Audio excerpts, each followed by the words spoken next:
อมต้อยมาไล่ทบพอจะตอดคนและสั่นไหวจึงไปมาถูกใจเฮาไว้อย่างต้มยาลองมันในหมอกห่างลีโปมีภัยหัน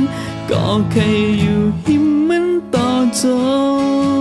สังว่านางมีใจปันก็เคยปันเพยอยู่เจ้าว่าอยากตัวห่างพางอ่อนใจมันหืดแล้วเกิวก้มจึงสู้ขึ้นไหวตัวตีไหลก็มันหืดเธอกันตั้งนั่งเลยลาวมันหนึ่งนางในมันตื่นแลมเนื้อต้องฟ้าสูงมันหืดแลบก่อนมันใจคอกลมเสแลไปจอมลีนหมอกห่างลีหนึ่งนางในใจเตย้อนในคอยสู่ในฝันตัวเตเธอห่มข้างกันคอยทบกันเมื่อนอนฝันก็เปใจ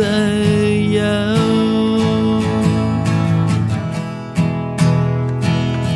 หลับลงต้อยเมื่อไหลทบพอจะตอดคนและสั่นไหวจึงไปมาถูกใจเฮาไว้อย่างทุ่งหญ้าลองเหมือนในหมอกห่างลีโปมีภัยหันก็เคยอยู่หิมมันต่อโจสังว่านางมีใจปันก็เคยปันเพยอยู่จำว่าอยากตัวห่างพางอ่อนใจมันหืดแล้วเกิวก้มจึงสู้ขึ้นไหวตัวตีไหลก็มันหืดเธอกันตั้งนั่งไหลลาวมันหนึ่งนางนี่มันตื่นแลมเนื้อต้องฟ้าสูงมันหืดแลบก่อนมันใจ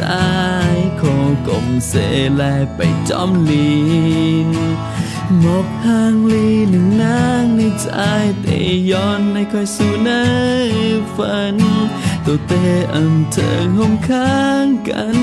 คอยทบกันเมื่อนอนฝันก็เปใจยาวแล้วมันหนึ่งนางในมันตื่นแลมเนื้อต้องฟ้าสูงมันหืดแลบก้นมันใจโคกลมเสแลไปจอมลีนมองห่างลีหนึ่งนางในใจเตย้อนให้คอยสู่ในฝันตัวเตเธอห่มข้างกันเคยทบกันเมื่อนอนฝันก็เปใจยาว